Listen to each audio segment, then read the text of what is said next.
हम लोग अब अपने अध्याय 7 में आगे बढ़ते हैं। आज हम देखेंगे प्राणी जात और वनस्पति जात। ठीक है, तो जो किसी विशेष क्षेत्र में पाए जाने वाले प्राणियों को वहाँ का प्राणी जात कहते हैं और उस किसी विशेष क्षेत्र में पाई जाने वाली वनस्पतियों को वहाँ की वनस्पति जात कहते हैं। ठीक है बच्चों, तो प्राणी जात और वनस्पति जात अगर हम देखें तो सिल्वर, फर्न, ये सब वहाँ के पचमढ़ी जैव मंडल आरक्षित क्षेत्र के वनस्पति जात हैं। इसी तरह से बारहसिंघा और बाघ ये आदि हम देखें तो ये सब क्या हैं, पचमढ़ी जैव मंडल आरक्षित क्षेत्र के प्राणी जात हैं। ठीक है, इसी तरह से विशेष क्षेत्रीय स्पीसीज भी होती है, मतलब किसी विशेष क्षेत्र में विशिष्ट रूप से पाई जाने वाली स्पीसीज को विशेष क्षेत्रीय स्पीसीज कहते हैं। मतलब विशेष क्षेत्रीय स्पीसीज जो होती है वो सिर्फ उसी विशेष क्षेत्र में पाई जाती है, अन्य जगह पर नहीं पाई जाती है। ठीक है, जैसे अगर हम पचमढ़ी जैव मंडल आरक्षित क्षेत्र की बात करें तो वहाँ पर एक लंबी पूंछ वाली गिलहरी पाई जाती है। ठीक है, या उड़ने वाली गिलहरी भी पाई जाती है। इसको हम वहाँ की विशेष क्षेत्रीय प्रजाति कहते हैं, क्योंकि ये गिलहरी अन्य कहीं नहीं पाई जाती है। आप लोग चित्र देख लें इस गिलहरी का, इस तरह की गिलहरी होती है ये। ठीक है, इसी तरह से अब है रेड डाटा पुस्तक। तो बच्चों आपने संकटापन्न जीव पढ़े हैं, विलुप्त जीव सुने हैं, मतलब जो जिन जीवों का जो जीवन है वो संकट में है या उन वनस्पतियों का जीवन संकट में है। क्यों संकट में होता है? क्योंकि वो जिस परिस्थिति में जी रहे हैं उनके प्राकृतिक आवास के साथ छेड़खानी की जा रही है। ठीक है, उनको डिस्टर्ब किया जा रहा है, तो वो जीव जो है वो उनका जीवन संकट में आ जाता है ना, तो उनको संकटापन्न जीव कहते हैं। जैसे आपने डायनासोर के बारे में पढ़ा था, बहुत सालों पहले करोड़ों वर्षों पूर्व पृथ्वी पर पाए जाते थे, लेकिन जलवायु परिवर्तन के कारण, जैव विविधता में अंतर आने के कारण वो पृथ्वी से धीरे धीरे विलुप्त हो गए। इसी तरह से बहुत सारे ऐसी वनस्पतियाँ और बहुत सारे ऐसे जंतु हैं जिनके जीवन पर आज संकट है, क्योंकि इनके पर्याप्त इनको आवास नहीं मिल रहा है। इनके जो वनस्पतियाँ ये खाते थे वो वनस्पतियाँ विलुप्त हो रही हैं, है ना, तो इनको संकटापन्न जीव कहते हैं। तो ऐसे संकटापन्न जो जीव हैं, वनस्पतियाँ हैं, इनका एक रिकॉर्ड रखा जाता है। उस रिकॉर्ड को हम कहते हैं रेड डाटा पुस्तक। ठीक है, तो क्या है बच्चों रेड डाटा पुस्तक? वह पुस्तक जिसमें संकटापन्न जीव, संकटापन्न वनस्पति और अन्य स्पीसीज का रिकॉर्ड रखा जाता है, पूरा रिकॉर्ड संधारित किया जाता है, उसको हम रेड डाटा पुस्तक कहते हैं। ठीक है बच्चों, अब हम लोग प्रवास पे आ जाते हैं। प्रवास क्या है?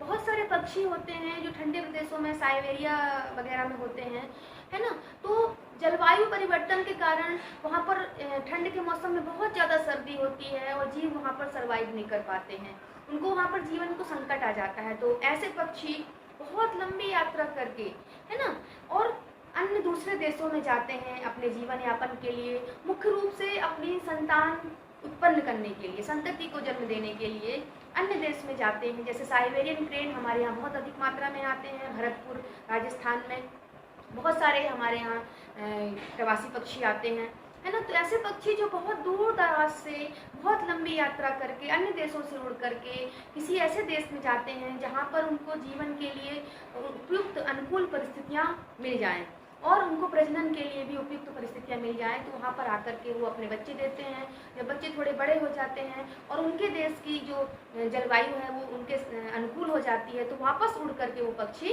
अपने देश को चले जाते हैं। ऐसे पक्षियों को हम प्रवासी पक्षी कहते हैं।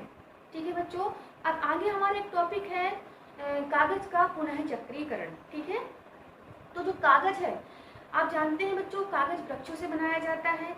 1 टन कागज बनाने के लिए लगभग 17 पूर्ण विकसित वृक्षों को काटा जाता है।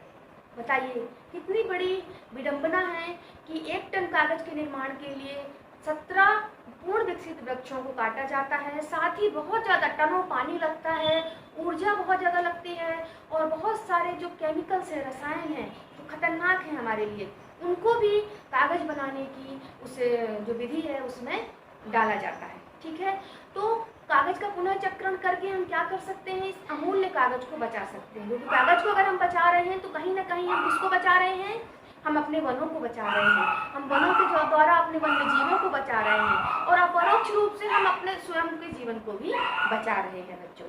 ठीक है, तो हमको कागज का पुनः चक्रण करना चाहिए। कागज का कई बार पुनः चक्रण किया जा सकता है, लगभग 7-8 बार पुनः चक्रण करके कागज से सस्ती क्वालिटी के कागज, पुट्ठे, लिफाफे आदि बनाए जा सकते हैं।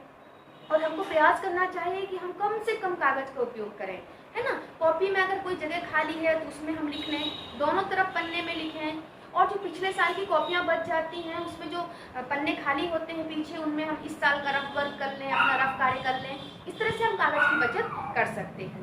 इसके बाद हमारा अगला टॉपिक है पुनर्वन रोपण। ठीक है, पुनर्वन रोपण क्या है? जो हमारा वनोन्मूलन है उसका उत्तर है पुनर्वन रोपण। ठीक है, हमको फिर से वृक्षारोपण करके हम अपने वनों को फिर से जीवन दान दे सकते हैं। ठीक है, वृक्षारोपण कैसी प्रजाति का किया जाता है? अगर कोई वन है वहाँ पर फर्न, सागौन, इस प्रजाति के वृक्ष ज़्यादा हैं तो उसी प्रजाति के वृक्ष ही वहाँ अच्छे से विकसित होंगे, क्योंकि वहाँ की जलवायु, वहाँ की मिट्टी उसी प्रजाति के वृक्षों के लिए उपयुक्त है। तो इस तरह से पुनर्वन रोपण करके हम, वृक्षारोपण करके हम जो हमारा वनोन्मूलन है उसको हम कम कर सकते हैं और वनों को फिर से जीवित करके वन्य संरक्षण कर सकते हैं। और एक तरह से प्राकृतिक भी घटना भी है ये। अगर हम वनों को वैसे ही निर्बाध छोड़ दें, उसमें किसी प्रकार की कोई गतिविधियां वन में ना हो, तो अपने आप ही कुछ वर्षों में वो वन पुनः फिर से विकसित हो जाते हैं। ये प्राकृतिक रूप से विकसित होना है वनों का। तो हम वनों को निर्बाध छोड़कर भी प्राकृतिक रूप से वनों को विकसित कर सकते हैं। ठीक है बच्चों, हमारा जो वन्य जीव अधिनियम है, भारत सरकार का भारत वन्य जीव अधिनियम है, उसके तहत भी वृक्षारोपण बहुत जरूरी बताया गया है। उसके अंतर्गत बहुत सारे नियम हैं जिसमें वन में रहने वाले जो आदिवासी हैं और जो वन्य जीव हैं, वनस्पतियां हैं, उनको संरक्षण देने का प्रावधान भी है। साथ में जो वन में रहने वाली हमारी जनजातियां हैं उनको ऐसा उचित रोजगार दिया जाए, ऐसा उनके लिए व्यवसाय की व्यवस्था की जाए कि वो वनों को कम से कम छेड़े, है ना, उनका जीवन यापन होता रहे। तो इस तरह से बच्चों हमने देखा कि जो जैव मंडल आरक्षित क्षेत्र हैं वो हमारे वनों को, हमारे जीव जंतुओं को, हमारे आदिवासी जो वन में रहते हैं इन सभी को संरक्षण देते हैं। जो वन्य अभयारण्य हैं वो विशेष स्पीसीज जो विलुप्त हो रही है, ऐसी विशेष प्रजातियां हैं जो जंतुओं की, वनस्पतियों की, उनका संरक्षण होता है अभयारण्य में। और जो राष्ट्रीय उद्यान है वहाँ हर एक प्रकार की वनस्पति प्रजाति हो, चाहे वो जीव जंतु की प्रजाति हो, सभी को संरक्षण प्रदान किया जाता है। तो बच्चों हमारा ये वाला पाठ आज यहीं पर समाप्त होता है। तो आपको मैं अब इसके जो प्रश्न उत्तर वगैरह हैं अगले वीडियो में बताती हूँ। ठीक है बच्चों, ओके।